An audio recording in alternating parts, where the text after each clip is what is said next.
Hello, good morning everybody. मैं के S Murari the goals will India के यूट्यूब चैनल पर आपका एक बार फिर से स्वागत करता हूं। आज के वीडियो में इंडियन पॉलिटी का एक महत्वपूर्ण अध्याय फंडामेंटल राइट यानी मौलिक अधिकार के बारे में चर्चा करूंगा कि मौलिक अधिकार क्या है, मौलिक अधिकार कहाँ से लिया गया है, मौलिक अधिकार कितने प्रकार के हैं। इन सारी बातों पर हम लोग आज फंडामेंटल राइट यानी मौलिक अधिकार की बात करते हैं। तो चलिए मौलिक अधिकार की बात प्रारंभ करते हैं और आप लोगों से यह गुजारिश है कि आप इस वीडियो पर अंत तक बने रहे और लाइक कर कमेंट करते हुए इस चैनल को सब्सक्राइब कर अधिक से अधिक शेयर करने की कोशिश करें। इसके लिए बहुत बहुत धन्यवाद होगा। चलिए फंडामेंटल राइट की बात करते हैं। मौलिक अधिकार,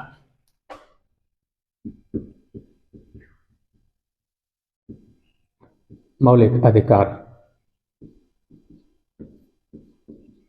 फंडामेंटल राइट।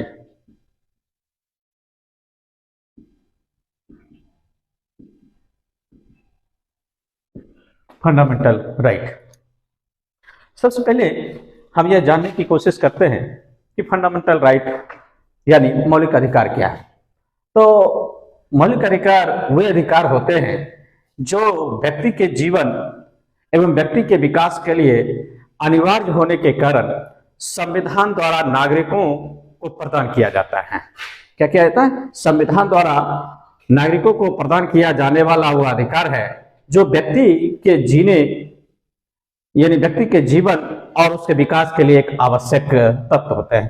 तो सबसे पहले हम फंडामेंटल राइट की परिभाषा के बारे में स्पष्ट कर ले कि मौलिक अधिकार वे अधिकार होते हैं,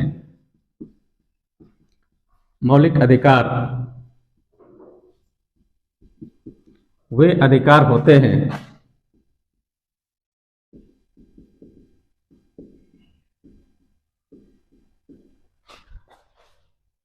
जो व्यक्ति के जीवन एवं उसके विकास, जो व्यक्ति के जीवन एवं उसके विकास के लिए अनिवार्य होने के कारण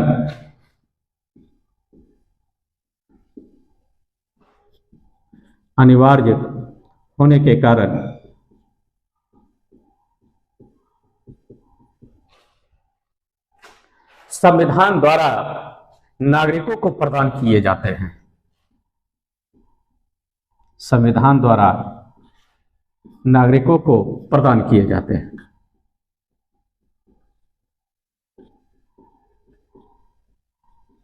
नागरिकों को प्रदान किए जाते हैं।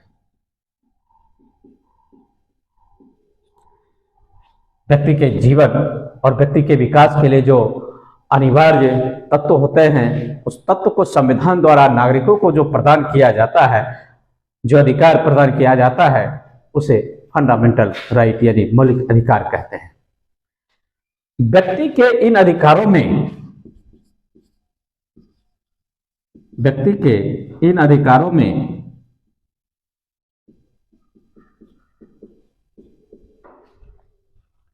राज्य के द्वारा भी मनमाने तौर पर कोई हस्तक्षेप नहीं किया जा सकता है। राज्य के द्वारा भी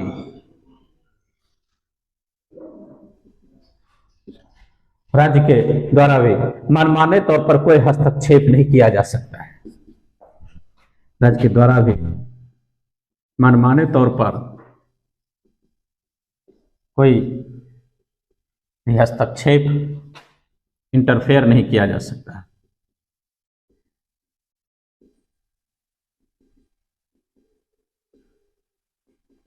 जो व्यक्ति को फंडामेंटल राइट संविधान के द्वारा प्रदत्त किया गया है, उस संवैधानिक मौलिक अधिकार को राज्य यानी गवर्नमेंट, स्टेट उस पर कहीं कोई इंटरफेयर नहीं कर सकता है। भारतीय संविधान में जो मौलिक अधिकार है वह यूनाइटेड स्टेट ऑफ अमेरिका के कॉन्स्टिट्यूशन से लिया गया है। मौलिक अधिकार भारतीय संविधान में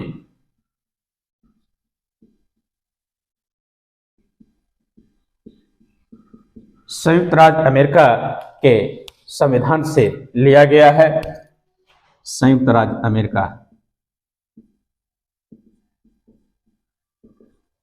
अमेरिका के संविधान से लिया गया।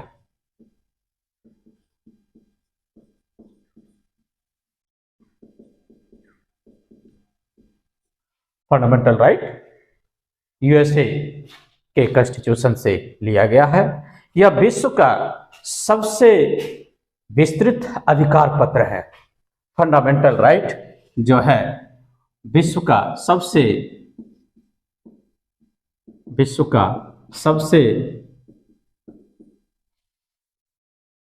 अधिक विस्तृत अधिकार पत्र है। अधिक विस्तृत अधिकार पत्र है।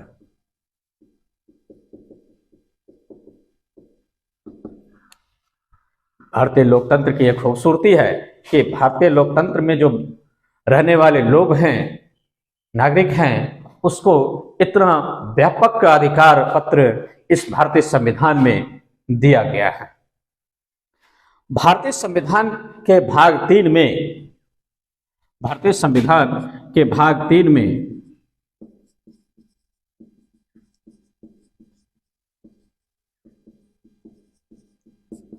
भाग 3 में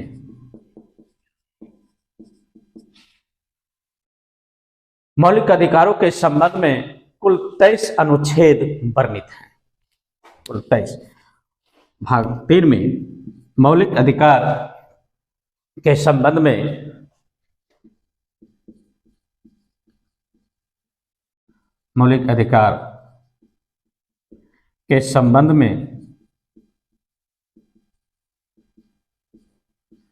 कुल 23 अनुच्छेद वर्णित हैं।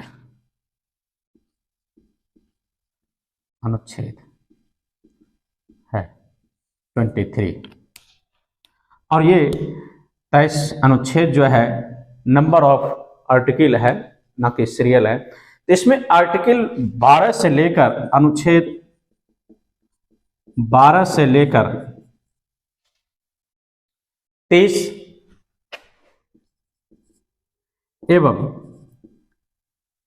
अनुच्छेद 32 से लेकर 35 तक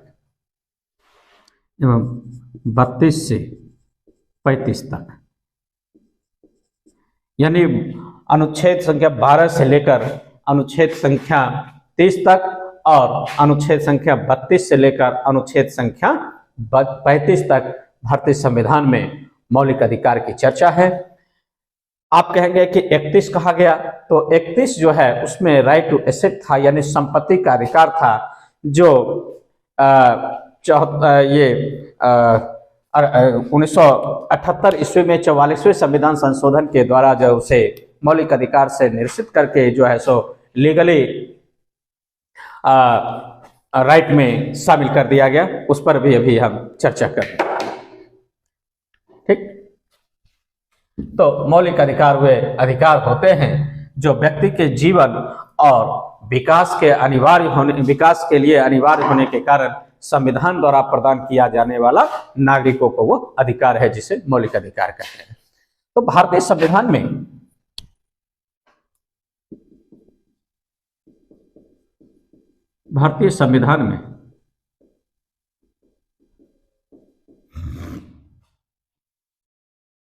भाग 3 में संविधान के कर दीजिए। भारतीय संविधान के भाग 3 में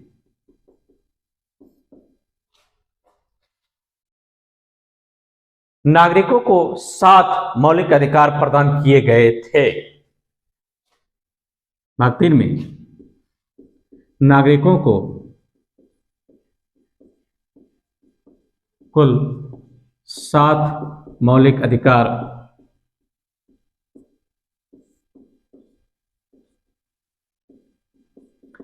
प्रदान किए गए थे।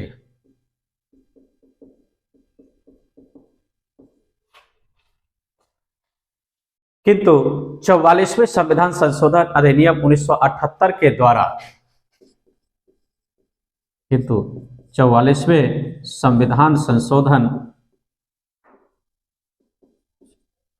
संशोधन अधिनियम 1978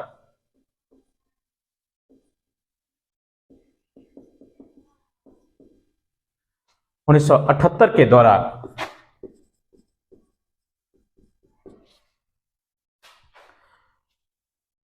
संपत्ति के अधिकार से संबंधित सभी उपबंध को निरस्त करके संविधान के भाग 12 में एक नया अध्याय 4 यानी नया अध्याय चौथा अध्याय को शामिल किया गया है। तो 44वें संविधान संशोधन अधिनियम के द्वारा संपत्ति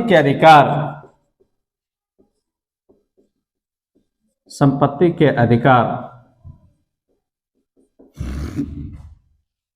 से संबंधित सभी उपबंधों को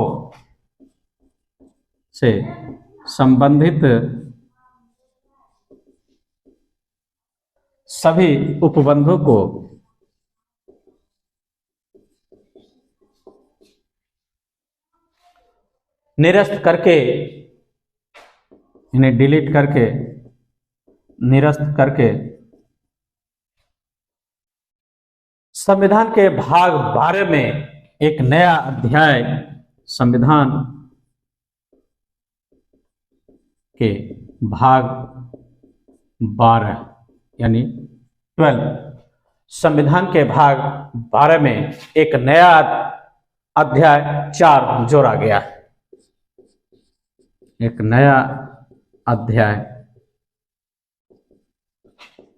4 जोड़ा गया। चौथा नया अध्याय जोड़ा गया। 3 अध्याय पहले से था, चौथा अध्याय जोड़ा गया।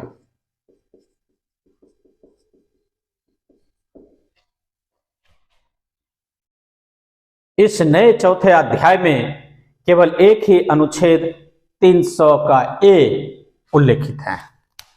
इस नए अध्याय में एकमात्र अनुच्छेद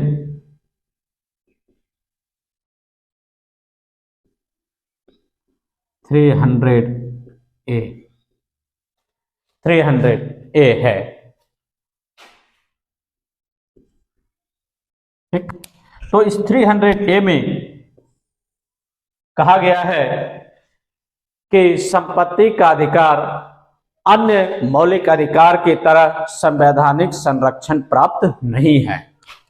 तो इस 300 का ए में कहा गया है कि संपत्ति का अधिकार अन्य मौलिक अधिकार की तरह संवैधानिक संरक्षण प्राप्त नहीं है, यानी अब वो मौलिक अधिकार नहीं रहा और मौलिक अधिकार के जगह अब वह एक विधिक अधिकार हो गया, लीगली राइट हो गया, नॉट फंडामेंटल राइट। ठीक, तो अनुच्छेद 300 ए के तहत कहा गया कि संपत्ति का अधिकार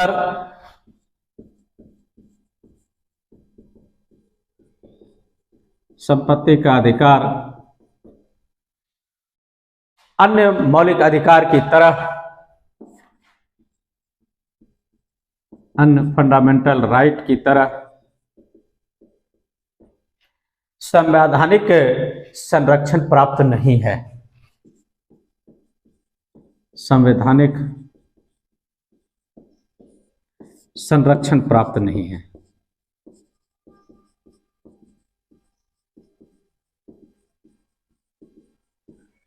कहने का मतलब है कि अब संपत्ति का अधिकार इस 44वें संविधान संशोधन अधिनियम 1978 के तहत फंडामेंटल राइट नहीं रहा, अब वह केवल लीगली राइट रहा, यानी कि विधिक अधिकार रहा, कानूनी अधिकार बनकर रह गया है।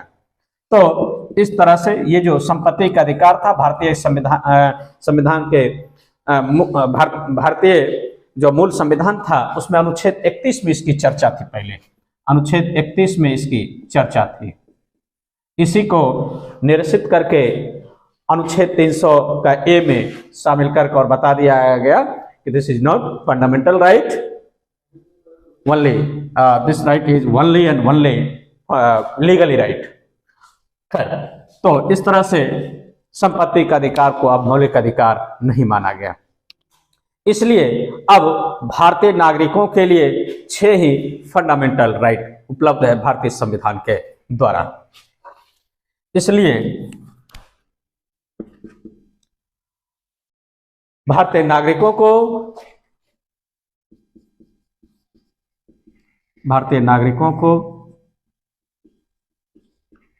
अब केवल 6 फंडामेंटल राइट ही उपलब्ध है। तो अब केवल 6 मौलिक अधिकार भारतीय संविधान के द्वारा उपलब्ध हैं। चलिए इन 6 के बारे में थोड़ा सा डिटेल करने की कोशिश करता हूं।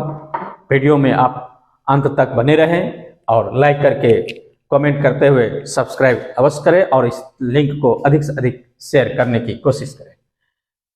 तो अब ये 6 फंडामेंटल राइट कौन कौन से हैं उस पर हम लोग एक नजर डाल लेते हैं।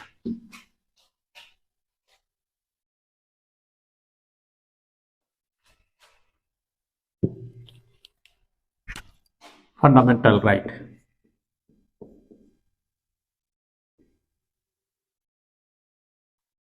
छह फंडामेंटल राइट।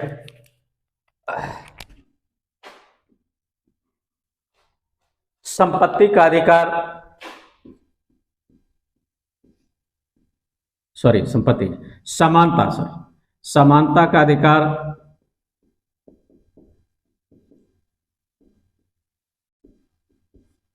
समानता का अधिकार, उसके बाद स्वतंत्रता का अधिकार,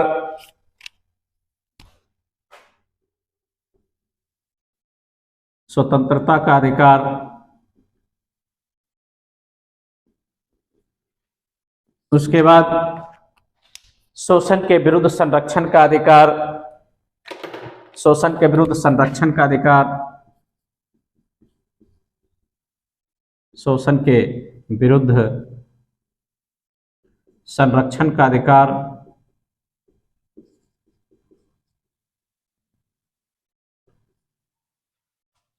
उसके बाद धार्मिक स्वतंत्रता का अधिकार,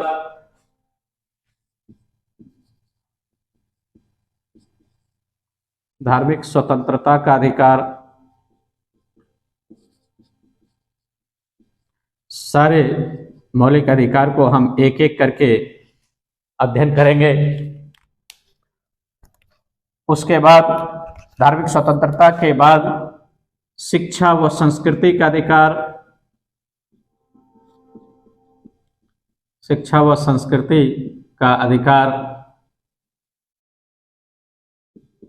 और सबसे महत्वपूर्ण फंडामेंटल राइट जो भारतीय संविधान में भारत के नागरिकों को प्रदान किया गया है वो constitutional remedies, right to constitutional remedies यानी संवैधानिक उपचारों का अधिकार,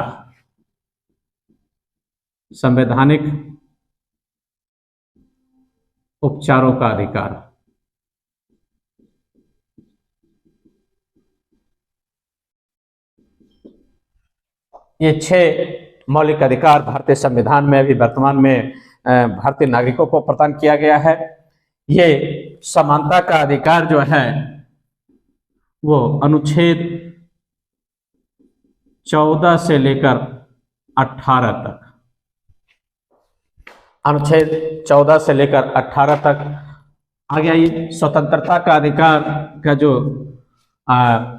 अनुच्छेद में वर्णित किया गया है वह 19 से लेकर 22 तक, अनुच्छेद 19 से 22 तक। शोषण के विरुद्ध संरक्षण का अधिकार जो भारतीय संविधान में प्रदान किया गया है भारतीय नागरिकों को वह अनुच्छेद 23 से 24 तक, 23 एंड 24। उसके बाद धार्मिक स्वतंत्रता का अधिकार जो है ये अनुच्छेद 25 टू 28, अनुच्छेद 25 से लेकर अनुच्छेद 28 तक।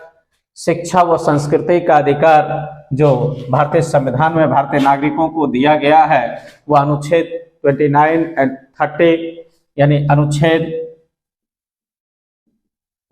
29 से 30 और 31 अनुच्छेद संख्या 31 जो था मैंने पहले ही बताया, राइट टू एसेट यानी संपत्ति का अधिकार जो था वह डिलीट कर दिया गया है फंडामेंटल राइट से, और उसको लीगली राइट बना दिया गया according to according to constitutional remedies के तहत जो है सो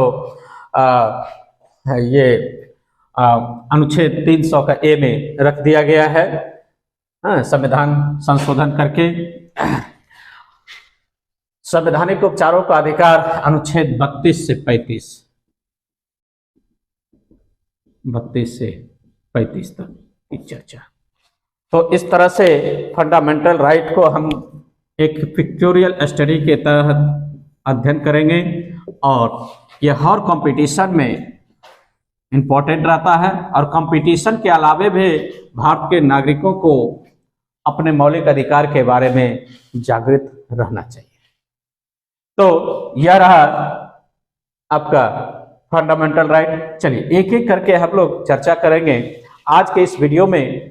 सबसे पहले हम प्रारंभ करते हैं समानता का अधिकार, राइट टू इक्वलिटी के लिए, ठीक। समानता का अधिकार जो अनुच्छेद 14 से 18 में है।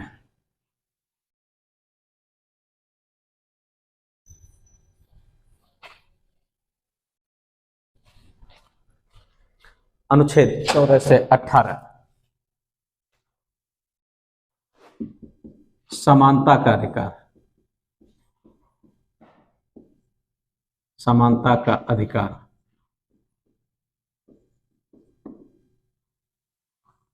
राइट टू इक्वलिटी जो अनुच्छेद 14 से 18 भारतीय अनुच्छेद 14 से 18 भारतीय संविधान के अनुच्छेद में वर्णित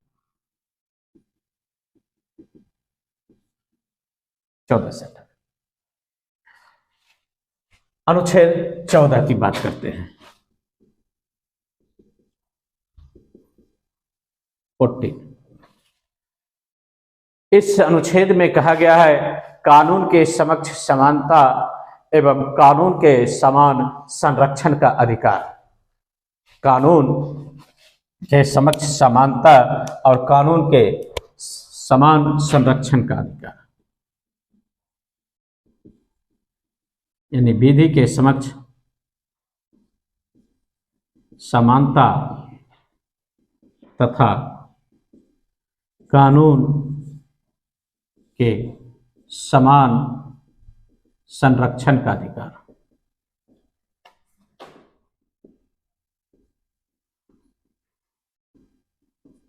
कानून समान संरक्षण का अधिकार यानी भारतीय नागरिकों को या लोगों को कानून के सामने सभी लोगों को समानता का अधिकार है, और कानून के समान संरक्षण का अधिकार है, चाहे वह व्यक्ति भारत के अंदर के नागरिक हो या फिर विदेश का व्यक्ति हो, कानून के नजरों में सभी बराबर हैं।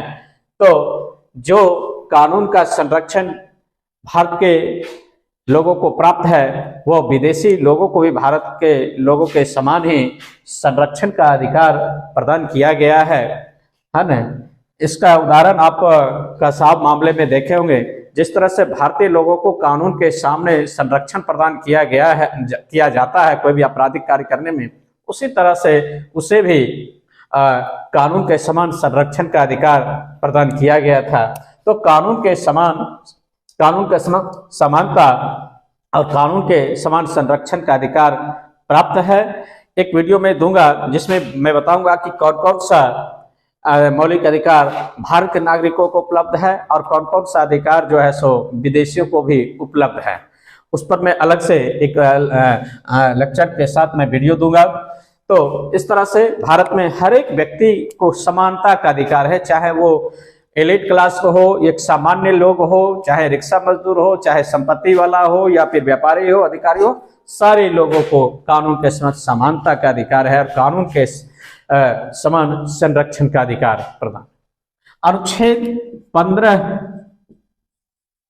की जब बात करते हैं तो भारतीय संविधान के अनुच्छेद 15 में समानता के अधिकार के तहत धर्म, वंश, मूल, जाति, लिंग एवं जन्म स्थान के आधार पर विभेद करने से रोका गया है, यानी अंतर नहीं किया जा सकता है। धर्म, वंश, मूल, लिंग, जाति एवं जन्म स्थान के आधार पर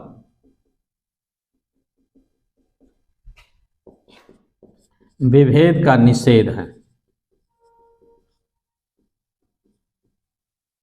किसी भी व्यक्ति को, नागरिक को किसी भी धर्म के मामले में अलग नहीं कर सकते हैं, जो मौलिक अधिकार है उसको विभेद नहीं कर सकते। किसी भी वंश का, किसी भी ओरिजिन का है, भारत के भौगोलिक क्षेत्र में कहीं भी वो जन्म लिया हो, चाहे किसी भी लिंग का हो, चाहे वो पुरुष हो या महिला हो, किसी भी जाति का हो, उसको उन सबों के बीच विभेद नहीं किया जा सकता है। ऐसा नहीं कि संसद भवन में या ट्रेन में किसी विशेष समुदाय को चढ़ने दिया जाएगा और दूसरे समुदाय को, दूसरे धर्म को नहीं चढ़ने दिया जाएगा, या किसी भी वंश का हो या फिर कहीं का भी हो, किसी भी जाति का हो, सबों के लिए समानता का अधिकार भारतीय संविधान में अनुच्छेद 15 के तहत दिया गया है। अब आइए अनुच्छेद 16 की बात करते हैं। अनुच्छेद 16 में अवसर की समानता, यानी नियोजन में समानता का अधिकार है। अवसर की समानता का अधिकार भारत के हर एक नागरिक को नियोजन में समानता का अधिकार है, इक्वल राइट है सबों को। ऐसा नहीं कि किसी भी जाति धर्म का हो या किसी भी समुदाय का हो, किसी पर्टिकुलर एरिया में उसको जॉब या फिर नियोजन में समानता का अधिकार नहीं है।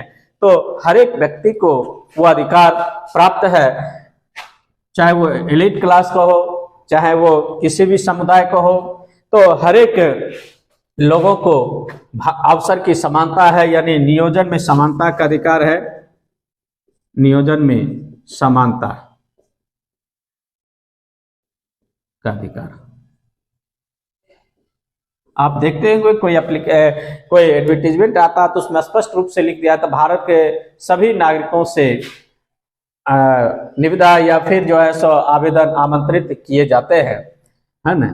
तो भारत के नागरिकों से तो उसमें कहीं किसी विशेष धर्म वाले, कहीं किसी विशेष जाति वाले, कहीं किसी विशेष लिंग वाले का अंतर नहीं किया जाता है। स्पष्ट रूप से उसमें लिखा रहता है कि सभी लोगों से आमंत्रित। तो नियोजन में समानता का अधिकार। लेकिन अब इसमें एक थोड़ा सा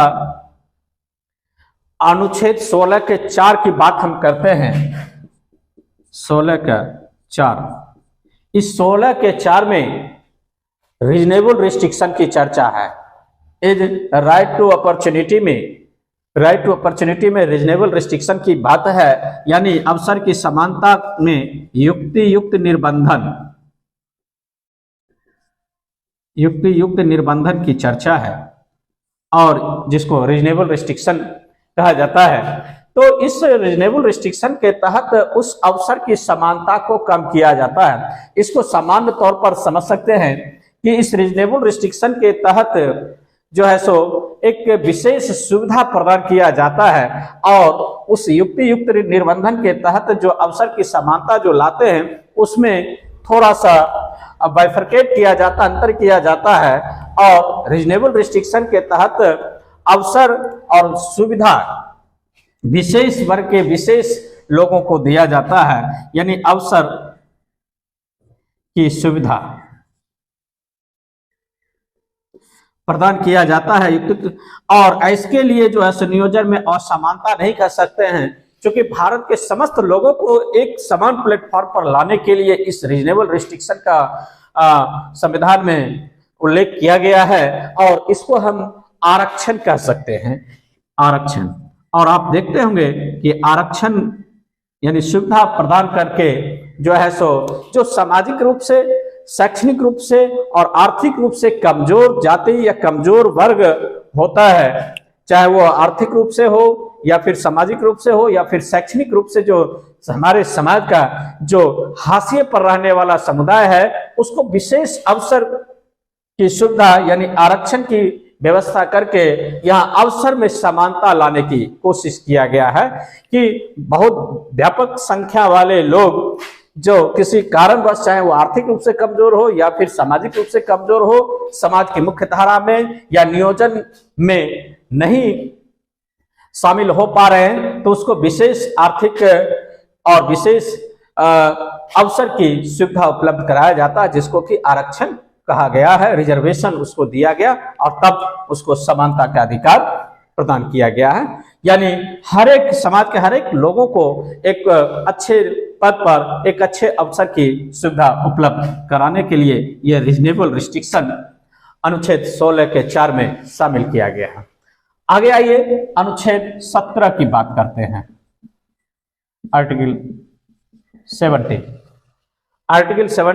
17 की बात करते हैं और इसमें जो है सो अनटचेबिलिटी यानी कि अस्पृश्यता का अंत की बात करता है। अस्पृश्यता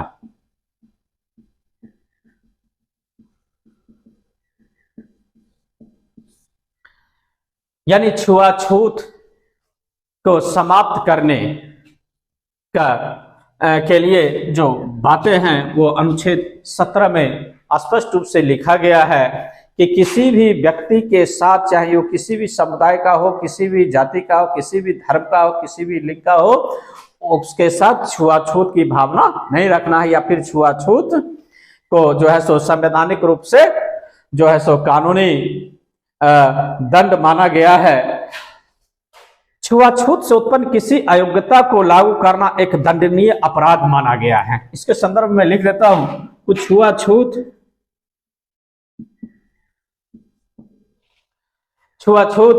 से उत्पन्न किसी अयोग्यता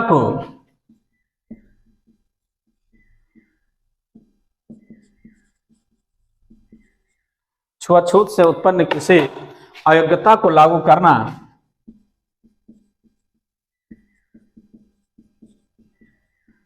लागू करना एक दंडनीय अपराध है। एक दंडनीय अपराध है। किसी को छुआछूत के आधार पर उसको अयोग्य घोषित कर देना एक दंडनीय अपराध माना जाता है। ऐसा नहीं कहेंगे वो हरिजन है, वो दलित है या फिर वो आदिवासी है, ट्राइबल है, उसको अनटचेबिलिटी के तहत जो है उसको अयोग्य घोषित कर सकते हैं, तो वह एक कानूनी अपराध है। 1955 इसी के संदर्भ में 1955 ईस्वी के अस्पृश्यता अपराध अधिनियम द्वारा अस्पृश्यता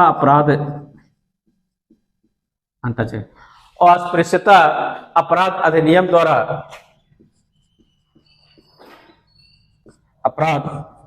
द्वारा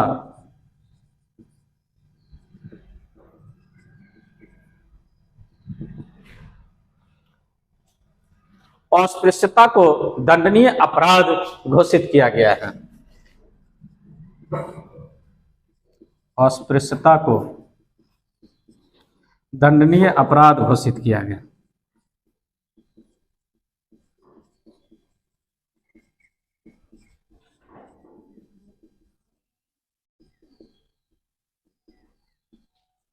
दंडनीय अपराध घोषित किया गया है। 1989 ईस्वी में इस कानून में 1989 ईस्वी में इस कानून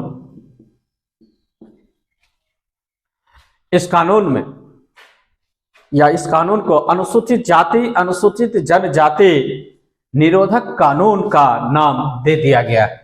1989 ईस्वी में इस कानून को अनुसूचित जाति एससी एवं जनजाति अनुसूचित जनजाति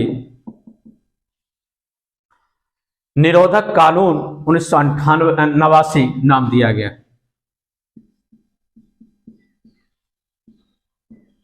अनुसूचित जाति अनुसूचित जनजाति निरोधक कानून 1989 नाम दिया गया।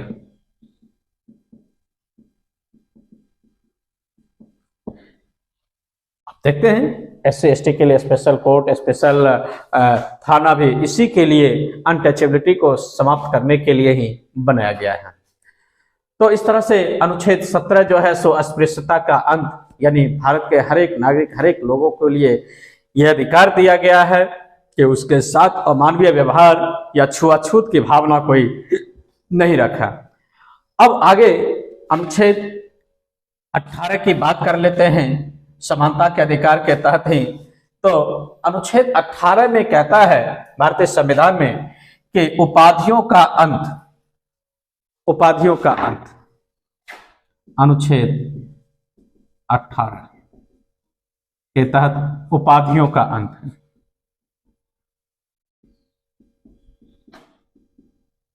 एंड ऑफ टाइटल, उपाधियों का अंत है। भारत में सभी नागरिक समान हैं। यहां कोई विशेष व्यक्ति नहीं है, किसी को कोई भारी भरकम उपाधि, आप प्राचीन काल के में देखते होंगे परम भट्टारक, परम भागवत, श्री श्री 108 श्री, इस तरह का जो टाइटल है उसको समाप्त कर दिया गया है। रामायण महाभारत में देखते होंगे कहते हैं आ रहे हैं महाराजा धीराज आ रहे हैं, तो एक विशेष ओहदा प्राप्त हो जाता, तो वैसे स्थिति भारत में समाप्त कर दिया गया है। और इसमें उपाधियों का अंत करते हुए कहा गया है कि भारत में किसी को भी उपाधि नहीं दिया जाएगा। अपवाद में है कि सेना तथा शिक्षा संबंधी उपाधियों के अलावा राज्य कोई अन्य उपाधियां प्रदान नहीं कर सकता है। यानी अनुच्छेद 18 के तहत सेना और शिक्षा संबंधी उपाधियों के अलावा, शिक्षा संबंधी उपाधियों के अलावा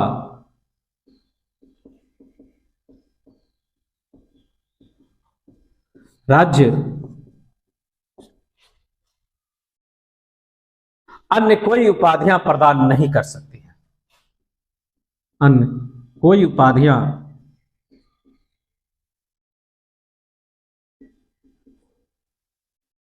प्रदान नहीं कर सकते, अन्य कोई उपाधियां प्रदान नहीं कर सकता।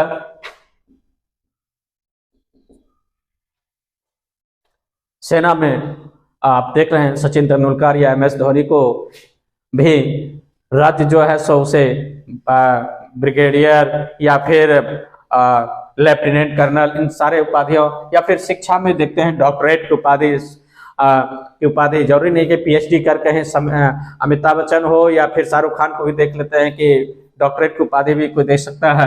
तो सेना और शिक्षा संबंधी उपाधियों को छोड़कर राज्य कोई अन्य उपाधियां प्रदान नहीं कर सकता है।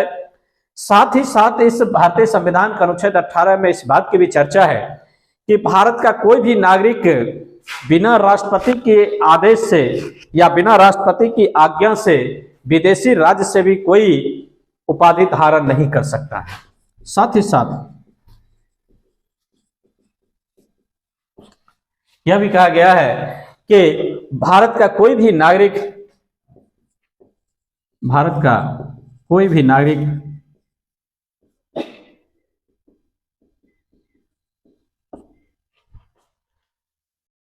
बिना राष्ट्रपति की आज्ञा से,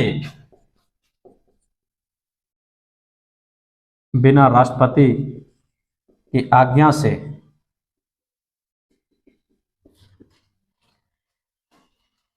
विदेशी राज्य से भी कोई उपाधि प्राप्त नहीं कर सकता है। विदेशी राज्य से भी कोई उपाधि प्राप्त नहीं कर सकता।